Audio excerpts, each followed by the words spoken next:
Hello, party people of the world. Welcome back to another episode of The First Cut. Today's date is January 25th, and you're back with Daniel Von Herbulus, DannyVNCR, and Red Llama, Evan Halfman. Evan, say hello, would you? Yeah, what's up? What's up? What's up, all those people? Today, we are reviewing a fun one, a little bit of a departure. We've been doing kind of like heavier stuff recently. But today we're gonna back it down.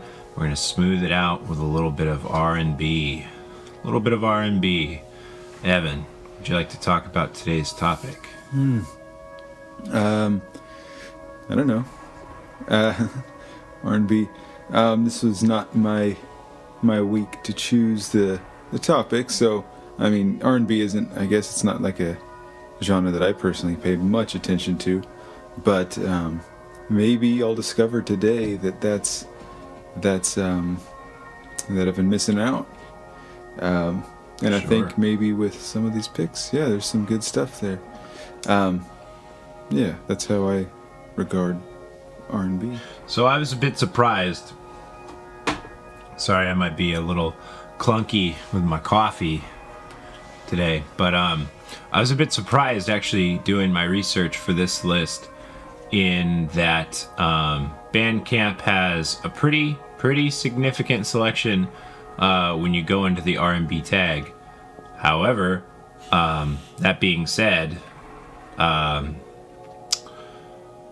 lot of it I found was more Afro-funk or just funk as a greater whole than really R&B. So finding like legitimate R&B to really cull out and say, hey, let's talk about this, was already kind of its own challenge, but nonetheless finding music that was good from there was significantly harder than I thought it would be. But we do have 3 artists today that I think you'll enjoy. Really nice, just good, smooth, easy listening R&B. And without further ado, let's just go ahead and get right on dang diddly into it. So today we're gonna get it started with Sam Trump, not to be mistaken for the other Trump family. Sam Trump, Purple Skies, produced by Calvin Valentine. Let's go ahead and get into it with Surrender.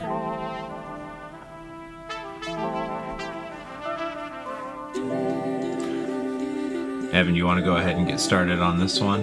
Or do you want to just let it breathe in?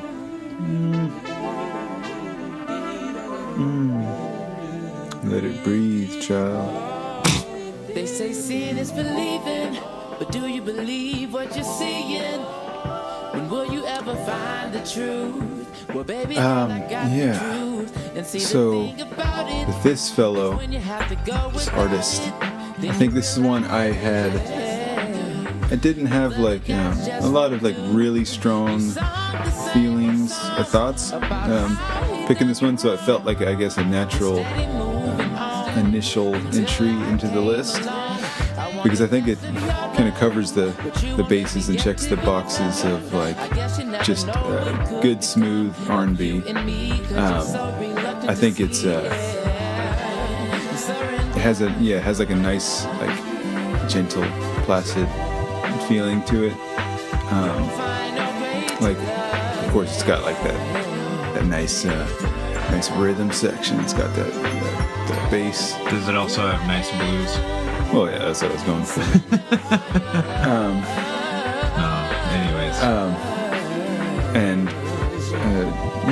I think it's really pleasant. I really like it. It's a good way to jump into this list, I think.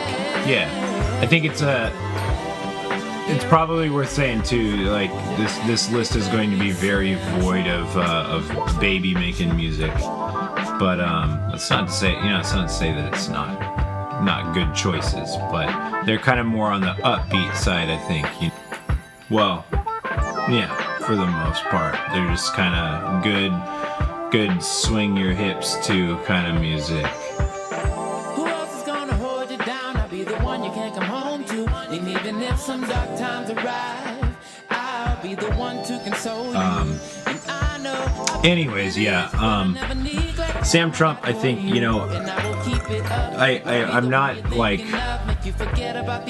yeah, it's like Evan said, just really simple, good, sweet, easy listening. Man, I might need a minute. I am like fighting. Jeez.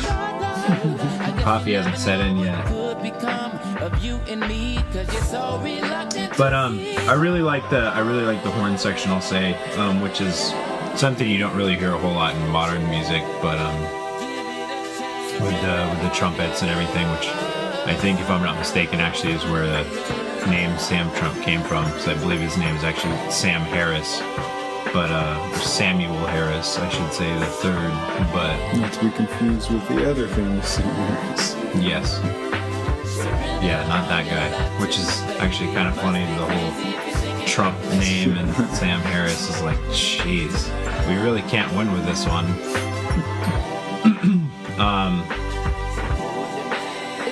Yeah, so I was kind of floored by that. That was a weird epiphany I had, but yeah, not really sure what more to say. It's just good. Just listen, you know. Kind of sounds like reminds me of so in Seattle there's a radio station called 107. Wait, no, hold on. It's 90.3 KEXP, and they're pretty keen on, they're like sort of the indie station of Seattle, and they're pretty keen on music sort of in this vein, and this reminds me of something that like I would hear on there, and yeah, just like they really, definitely, like, I don't know, this to me has sort of like an indie feel to it, like sort of a I don't want to say DIY necessarily, but like, yeah, it doesn't sound overproduced. Yeah, it sounds like there's enough there, like there's yeah. So that's sort of the vibe with this. I like. Well, there's something I feel comfortable talking about. I'll say just that's something I hear a lot. I'll say in R&B music, and getting into soul and hip hop and things as well. Especially in a modern context, it is very, very commonly overproduced to a point of being, I don't want to say non-musical, but in a lot of cases, it sounds entirely synthetic. Like there's all human error possible was just sucked out of it completely. And that's kind of upsetting. It's nice to hear some of the little, I don't want to say flaws, but differences, I guess, that we have, I guess, when we make music represented in R&B. And that is something you'll hear a lot through this list, which I like a lot. So it's kind of cool. It's kind of cool to see, more of an independent take on genre, I guess, that is very commonly overproduced to all hell. Yeah. Yes, indeed. Chi-town? Oh, Chicago. I messed me up. I thought you were talking like chai tea or something. Anyways. So with that being said, why don't we'll go ahead and read this one out and then go on to our next pick, Evan, if that is not objectionable to you. No, it seems fine. Yeah.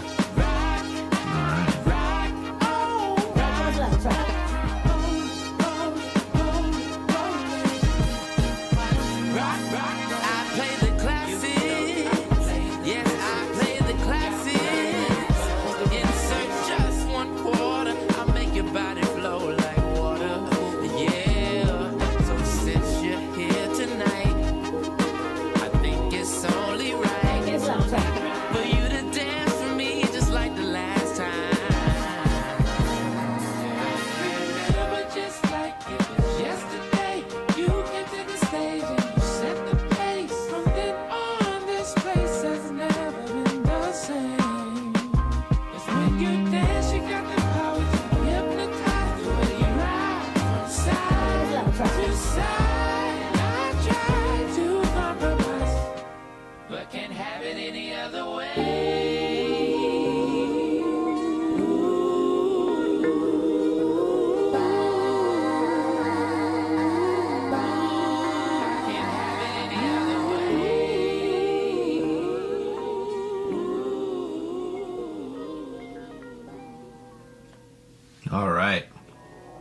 Okay, party people, back in with choice number 2. We have King Garbage and their album Make It Sweat. King Garbage out of Asheville, North Carolina. This one's a little more on just the real smooth, just right in the fucking pocket kind of R&B. But I'll go ahead and not delay and get right into it with Loused in the Sauce. King Garbage. Evan. What's up? How's it going? How you doing?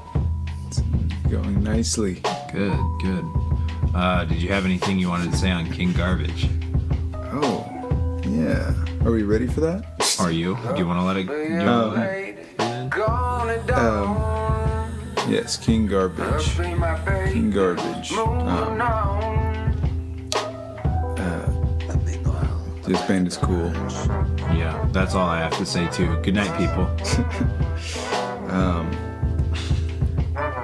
No, so as we get more into this album, there's definitely like an aesthetic here and a cool sound. Like it's like this really subdued dynamic that I think is really neat. Like the way you still feel like the huge thump of the bass, like the bass and then the kick drum, and like there's this like huge rounded out bass frequency, but like everything else is like so subtle and subdued, like creates a really interesting energy, I think. And that's what I find I guess most initially interesting upon hearing this. And I mean, just on top of that, like sort of these various guitar tones and stuff like that, I think are really cool. I like this. Yeah, what I like is it's really sweet and nice to listen to, just simple and simple and sweet. But I like too that while you can tell there's a lot of like thought put into it and a lot of real musicality and groove, even though it's really simple, it's still pretty refined. But at the same time,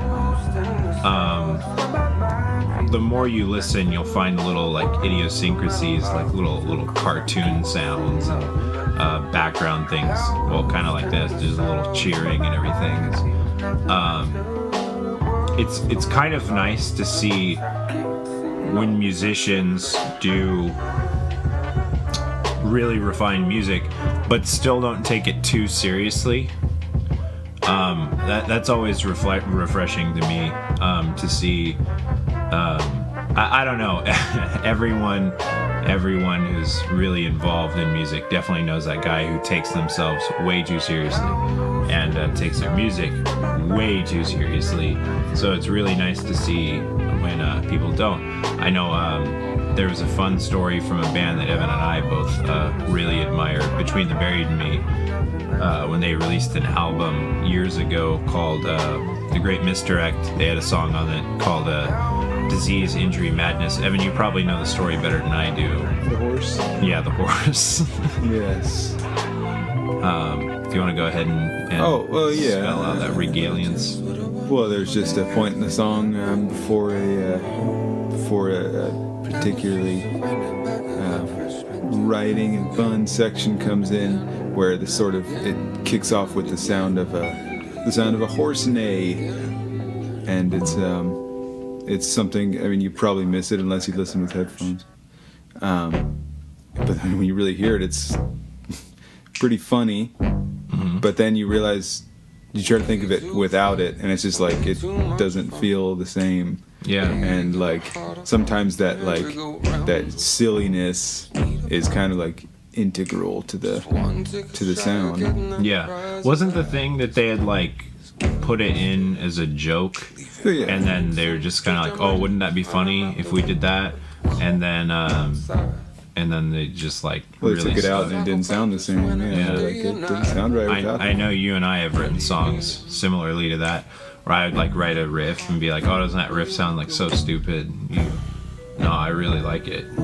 And similar things. Mm-hmm. But yeah, I don't know. I think taking music too seriously can very often over season the flavor that is a good groove. Mm-hmm. And I don't know. It just bothers me when people take themselves too seriously. It's nice to just kick back, pour yourself a nice sipping whiskey, light up a joint, and just kick the fuck back. Mm-hmm. Not take everything so serious. Yeah. Like, I guess so I guess to go back to the start, when I say R&B is not necessarily my cup of tea. There are definitely like things about this that, I think the right way to put it, not that turn me away, but I mean, I guess they kind of do. I guess I can say that without sounding like I'm being critical of the music, because I'm not. But I think like, I'm pretty sure with how many episodes we've done, never saying a single negative thing about anything ever, if you made a slight critique, you would be more than forgiven. Yeah, and it's not even a critique. It's like literally me saying, it's just the vocal affectation. I think sort of like the vocal style that's done here is definitely not like something that does anything for me. But sure. I think it fits like nicely within the arrangement, and I mean, it's just not your style.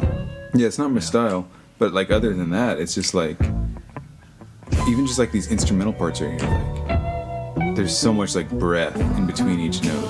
I just think like it's so interesting, and those vocables I think sound good too. Yeah, absolutely. That's the thing that's interesting about this too, is that they use a lot of layering to create an enormous atmosphere, and that all of the parts can be really, really simple, but there's like so much going on that it's never boring. Mm-hmm. And that's fascinating in its own way. I think like that's worth talking about. I think that there's like 9 different things going on, and all of them are really simple, really slow and drawn out, but there's enough that there's always a hit, and there's never silence or boredom, which, I mean, I'm a big fan of silence in music, quite frankly. I think silence is the one note that no one ever seems to play. Mm-hmm. But it doesn't have, I don't think it really has a place as much in R&B personally. So obviously it's good. Well, it's not. Yeah, I mean, the key part of R&B is like rhythm and blues. Yeah, I mean, if you don't have that rhythm thumping you along, then it becomes a different thing, which is great. I mean, it's one thing to play with it, and another thing to just totally tamper and poison it. Yeah, and I think this just always has a nice groove going, and like always has something to latch onto, and like I think this is a particularly special album. I think this is cool. It's got a unique aesthetic too. I mean, it's like everything about it. And like, let's be totally honest, King Garbage, that's not the kind of name that I would normally associate with like an R&B band. I wouldn't either. Typically think like a punk band. You know, it sounds like that kind of.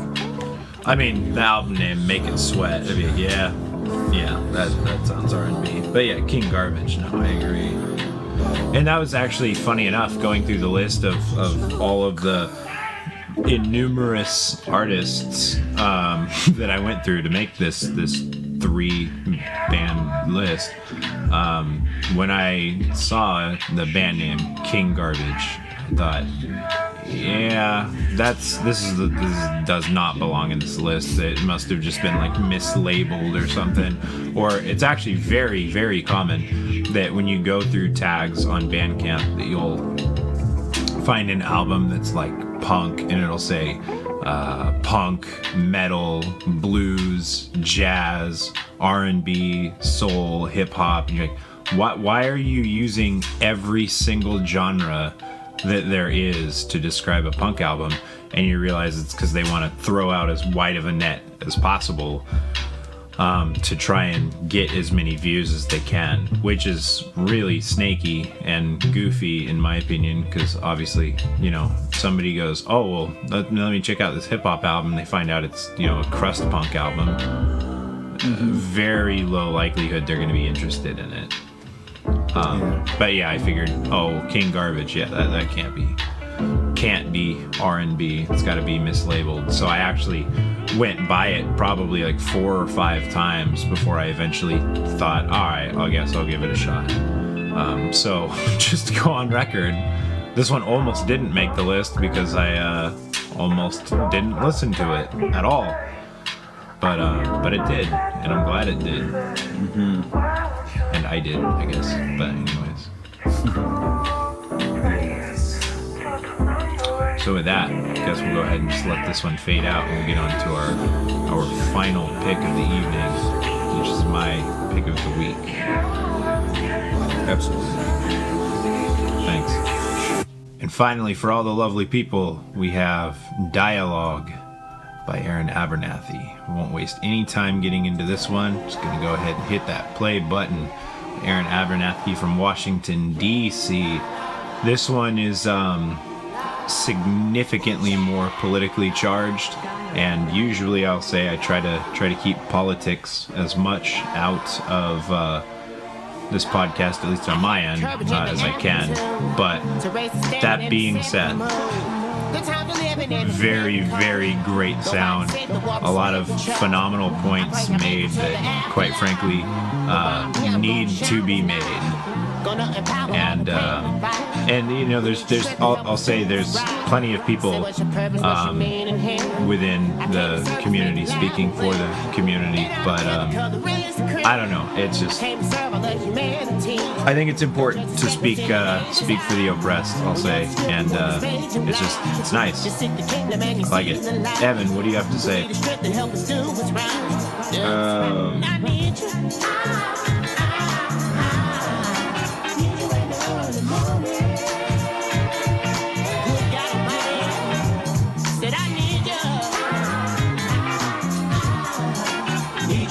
Oh, yeah. Yes. Mr. Abernathy. Yeah, this is super fat. Yeah. This is slick. This is some slick R&B right here. Like this I mean, I guess first observations are, for one, it's decidedly more like bebop and like hard hitting than the other picks. Obviously, there's you know, the political subtext and other more serious lyrical issues going on. But like, I think like the production is just like so much more dense here than with the other things. That's true. And like, it's very, very pleasing, I think. And especially like the vocal delivery, which I'm assuming is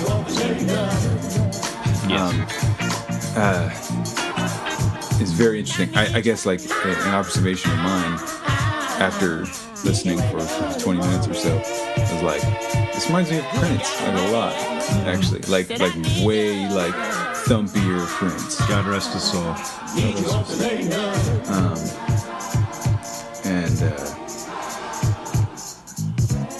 Yeah. Yes.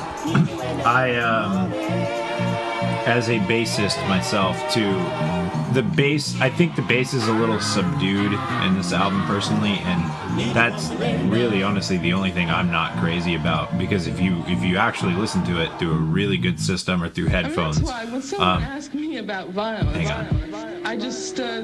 I just find it incredible. Yeah, when you listen to the bass, you actually do get to really hear it. It's really just sexy, man. Like the grooves that their bassist made.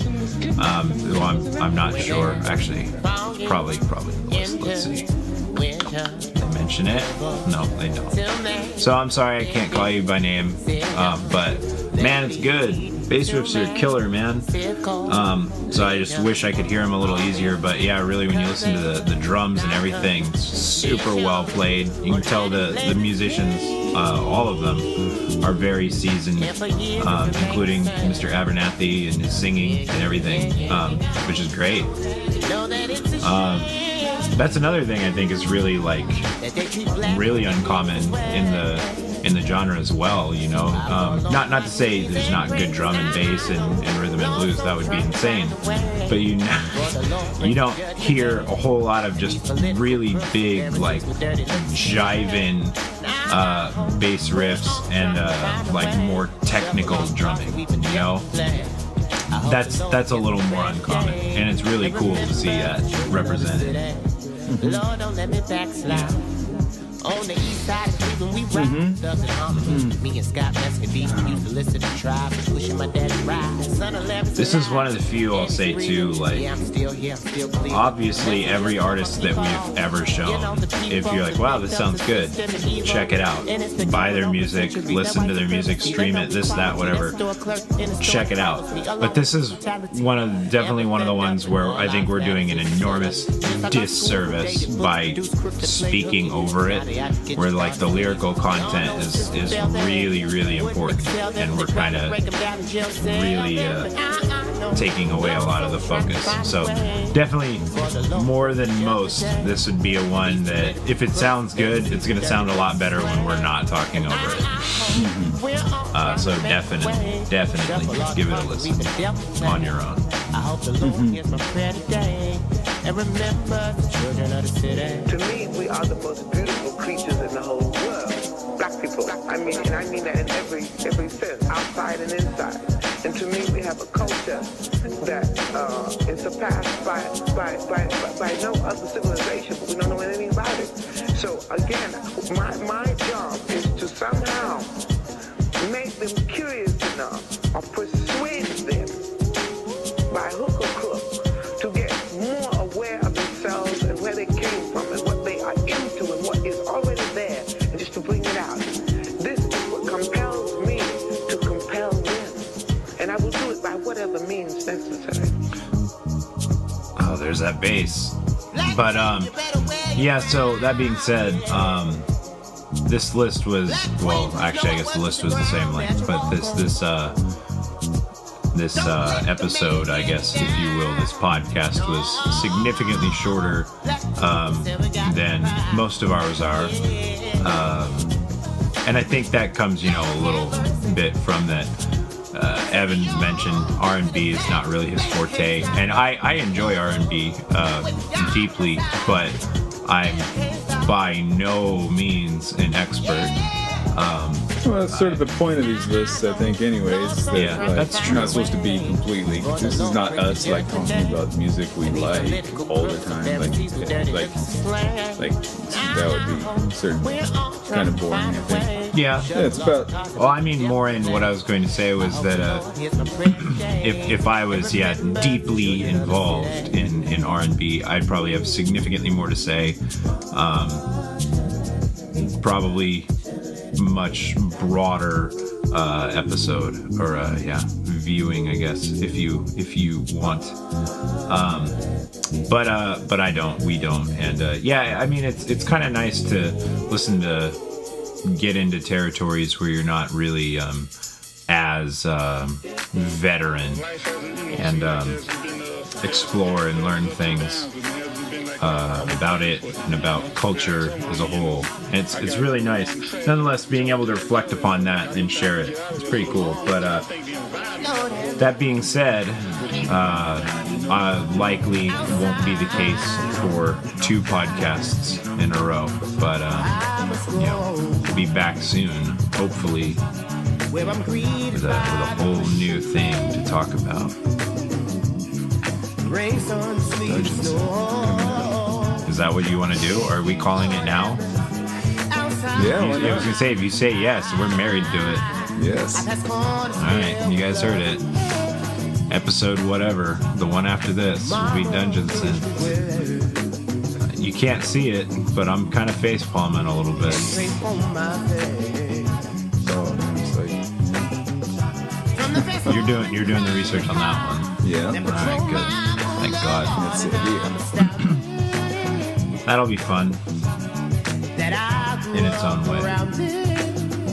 But with that being said, Evan, do you have anything else you want to say to the people before we let this one fade out? Just go listen to these bands. Yeah. Don't be dumb, you dingus. Don't be dumb. Sam Trump, King Garbage, I almost said King Sweat, King Garbage, Aaron Abernathy. All great picks. All great picks. Follow them on Twitter. Buy their shit on Bandcamp. All those fun things. Yeah. Thanks for tuning in again, guys. Hopefully you'll see us again real soon. We're trying to get to a point where we can do this, once a month or so. But, when you listen to innumerous artists to try and get a list, it does make it kind of complicated. Plus, add work and life and everything else. There's that too. But hopefully you'll hear back from us real soon. Yeah. And with that, good night, everybody. Good night.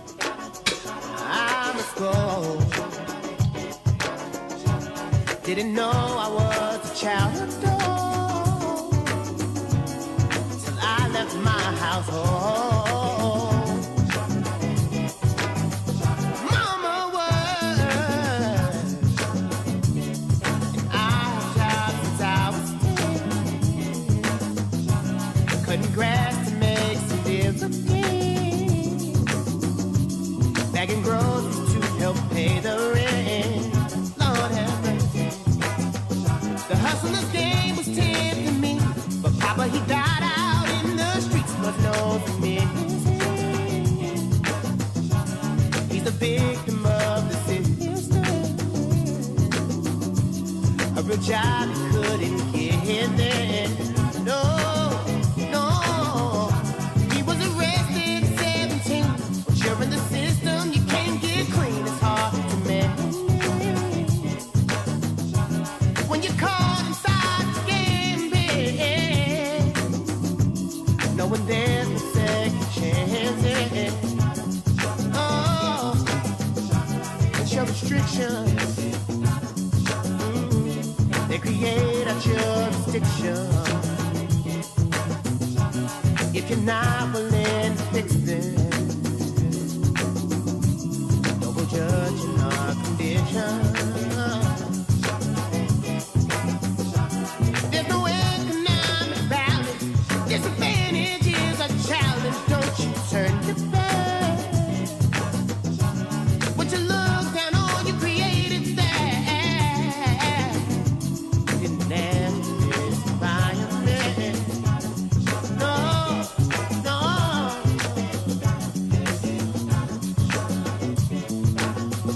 Lord have mercy.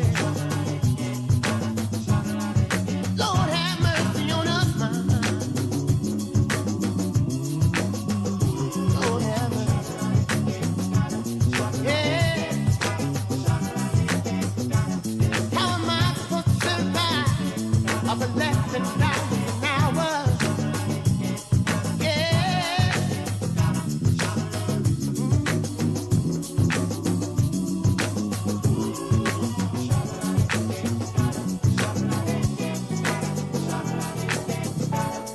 The fact that a decision was made and outlined in great detail the great plan of how to destroy the black youth of the nation. And the decision was to concentrate the distribution of drugs on the black youth of the nation, beginning in the elementary school. That New York and other large cities were to be divided up into districts. The district commander, black, was to be given any kind of car he wanted. Mercedes, Rolls Royce, anything. Because this would be a part of the sales pitch. The blacks just love fine cars, and he'd drive around through the community in this fine car, and he'd be identified, he'd be known. But thus it began. and the spread over the country. And we fell for it. Now, one thing was important. That the thing to attract the blacks, more than any other thing, more than the drug itself, it have a number of key young people and spread the word that this is the end thing. So that'll get them. Just say it's the end thing. And they'll brave the fires of hell to be a part of the end thing. I've been trying to get out that gutter for the last 4 years, but it looks like it's something always holding me down.